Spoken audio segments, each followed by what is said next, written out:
Okay, first of all, honestly, give me a grade for your season so far. How do you view the first 9 rounds? A to F. Well, if I had to grade myself, no wins yet, so maybe a C. So a couple podiums in there, but no win. So obviously that's my goal. So yeah, a C. Is that eating away at you a little bit? Like you went straight to that, so I'm guessing it's on your mind at least. Yeah, well, yeah, it's on my mind. I mean, I've never had a different mindset, so, and I haven't achieved that goal yet. Does this feel comparable to any other season for you? 2021 maybe? I don't know, your seasons have always kind of followed the same pattern, so this is a bit of an outlier. Yeah, it's kind of its own, but when I think back to coming off extended seat time, I think back to 2016. And that was when I was recovering from my shoulders, or that was my first season back from then. But at that point, I think my first one was Daytona in that season. So it was a slower season. It was my first season there, on Kawasaki in 16. But I would relate this season to that one. Are you still enjoying it though? You're still having fun at the races, or does it feel more like work when things aren't going your way exactly? I've had both this year. I mean, I feel like we've made some improvements in the middle of this season compared to the first few rounds. So I'm definitely enjoying the challenge. It's not enjoyable not being on the podium at some of these races, but it's what I signed up for. Last year, you doing outdoors was announced end of Feb. So do we know yet about outdoors? Do we have a deadline? Are we having discussions? Yeah, I've got nothing for you on motocross. Is there a deadline? I don't know. Need to ask the team. Yeah, I don't have anything for you on that. Okay, we're past the halfway point in the season now. So looking back at the 9 rounds thus far, give me an honest grade for your season. I'd say like a C+. That's lower than I thought. Yeah, I mean, I think I've been riding really well. I just don't think I've been executing as good as I've been riding. I think my results could be better. Not like, obviously, not winning every time, but I think I could have done more with the tools that I've had. I feel like up until round 7, though, you were doing that. It's just recently that there's been a little bit of a dip. Like, yeah. If you rated your first 6 rounds, that's like up there, no? Yeah, my first 6, I'd say at least like B+, like A. I just think even like my San Francisco, like I should have been better and not had those mistakes there. And I think my Anaheim too, just the off the track thing. It's just like some of those things are just hindering me a little bit. Do you spend a lot of time like looking back on those mistakes, like counting the points you lost, or are you not that guy? Nah, not really. I mean, to be honest, at this point, I have seven more rounds. And that's 7 more opportunities to still, get on the box, do good, and see where the points are when I'm done. I think I'm pretty far away now, but still time to have fun and make some money and get on the podium and maybe somehow magically work my way back into this. But I think my best case scenario is to be sitting at least, like 20 to 26 points out coming to the last round, and then maybe a miracle happens. I feel like Alabama was really important for you because the last half of the main event, you caught fire and kind of put the momentum back into place when that was lacking and kind of going downhill before that moment.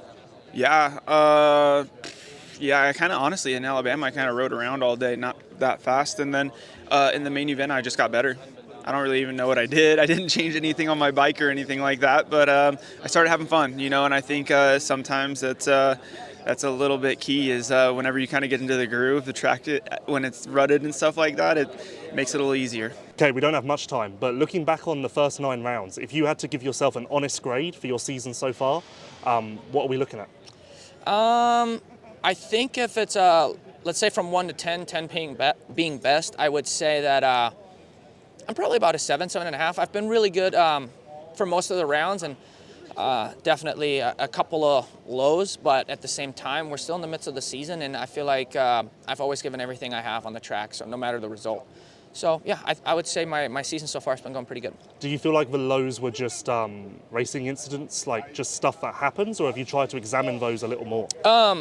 Well, I think I have a bit of both. In the beginning of the season, I got a little bit unlucky in the first turns and just found my way either down or one of them was my mistake in San Diego, of course, but just a little bit of unlucky, and then being in the mid pack, it's just so hard to get up front sometimes, and a couple of other races I just didn't have it, I wasn't really feeling comfortable and didn't really have the same enthusiasm, though I try to force myself, of course, because we're racing, but there's just a couple of rounds where I didn't really have it, but hopefully that's behind me now, and we're full speed ahead. Alabama was important to kind of like right the ship, wasn't it? That was strong for you and put the momentum back in a good direction.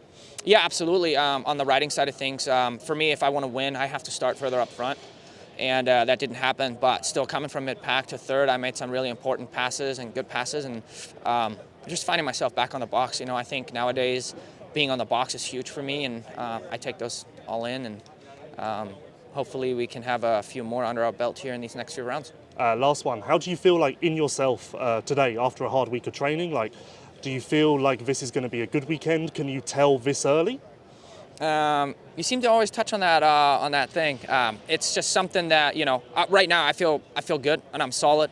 Happy to be here too. And that's something, when I go on the track, like sometimes I just feel like I have it. It comes natural to me and sometimes don't. But having said that, even if I don't feel it in practice sometimes, I tend to get my stuff together for the racing side of things. So right now, I don't see why this should be a bad weekend. So 9 rounds in, halfway point has been and gone. Give me a grade for your season so far, honestly.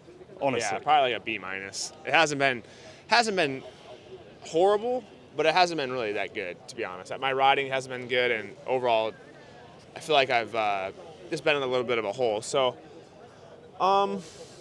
I think part of that is just my off season was really hectic and didn't get a lot of motos in, and then now I'm kind of starting to do motos, and I feel like I'm where I should have been before the season started. So. Yeah, we're just trying to build myself back to a position where I feel like I can contend for race wins. And, I think this week was another good week. I've been building and getting better. So just keep on improving and see what we can do tomorrow. I like Triple Crowns. So if you try to compare yourself to last year, is it even possible to do that? Or is it even impossible for you to see any sort of comparison? I still know I can do what I did last year. I just need to get back to that point.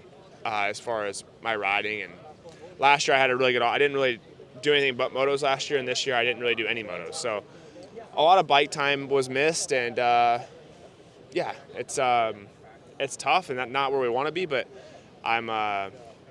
it's where we are. So we got to build ourselves out of it, and no excuses. Just keep moving forward. Maybe we're all dumb for not like thinking about this, but you were on Honda your entire professional career, so you didn't know what it was like to switch bikes and switch teams in a massive way. So looking back now, is that a bigger job than even you expected it to be? Yeah, it's a little bit of a harder transition than I thought it was going to be. But you live and you learn. It's not like I made the wrong decision, but it is a bigger decision than I thought it would be. And we're here, so we got to make it work. It does just feel like you're a little bit cursed. I mean, you've been second in what? Most time practices this year? I've been close to getting, we're like yes. Not even tenths off now. My speed's not bad. It's not where I was last year, but you can still see it. Like I'm still there. I'm getting better. I'm getting better. Got to be positive and just trying to, like I said, build myself back into a position where I feel comfortable, and I'm able to put myself out front and kind of stay there. So this track's going to be gnarly this weekend. I like my bike in these conditions, so overall I'm positive, and my riding, like I said, during the week I'm getting better and better. I'm better in the whoops, and overall just in a better spot. How's the hand? Hand's getting better. I can't really do anything. I can't golf or anything off the bike, which is not great, but I can do everything on the dirt bike that I want to. It's bone bruises are just tough. They're kind of annoying, and they just take forever to get better. So, well. Hopefully, by the off weekend, we can actually do stuff off the bike. But it's as far as riding, we're pretty good. Okay, this was an AC question, but then you disappeared for a little while. I've been here the whole time, man. I mean, okay. I was talking about the season, but it's fine. Oh, okay. It's fine. Yep, okay.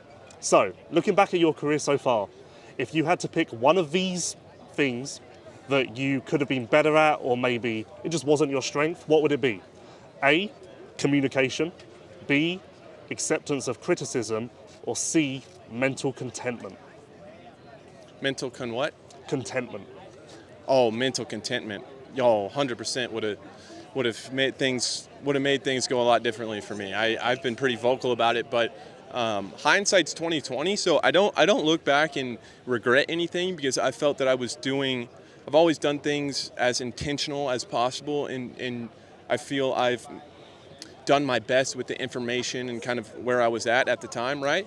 But so many times everybody was telling me to settle down, you have time, and I didn't listen. Like, I felt like I had to do it all right then and there, and I just carried that expectation around wherever I went. I felt like I owed it to people to put it all out there, and a lot of times that ended with me watching the races on TV. So definitely mental contentment, and that's just a good one for life as well, because I think being an athlete, or anybody that's in the high performance game, it's tough to kind of enjoy yourself when you always feel like you're not doing enough. Like, you need to keep going and keep going and keep going. And it's not a very good mental home base to have a happy life, I'd say. So. Maybe this is too deep for press day, so feel free to give no comment. Give it to me. But building on what you said there, at what point did you start racing for yourself and not for other people?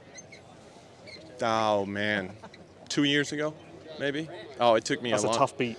It took me a long time. It's the stuff. I grew up in the sport, and we could sit here. I could talk about this for 3 hours, right? But there's a lot of stuff. There's a lot to unpack there. And yeah, I think it took a long time for me to just be confident in myself and my value as a human being away from the motorcycle. If I had a bad race, or just my overall position in the sport wasn't up here, I was pretty much useless everywhere else. That's how I felt kind of in my life, and it was really tough, because when things are great, it's great, and when things are bad, at the track, it's bad all around. So, but the thing about kind of riding that wave is, when you're relying on those results and that kind of confirmation, the validation from that, it's so fleeting. Just like anybody will tell you, you could win 5 championships, and you won't necessarily. It's not going to make you a much happier person. It leaves, and you just want more and more, because that's kind of the narrow pathways you're on. So, yeah, does that answer it? That's good. One more thing. One of those options was acceptance of criticism. I took that from Michael Jordan. I feel like that was a big one that everyone was going to flock to, and not one person did. Are you as surprised at that as I am? I think if you don't have an open mind and you're not ready to listen, I mean, we have a lot of really smart people. I know I've been fortunate enough to be around really smart people, and if you're not open-minded and you don't listen, you're not going to make it far in the sport. So most of the guys that are here, I think, have an open mind, and it's just I think that's a kind of a pretty common trait for a high-performing athlete.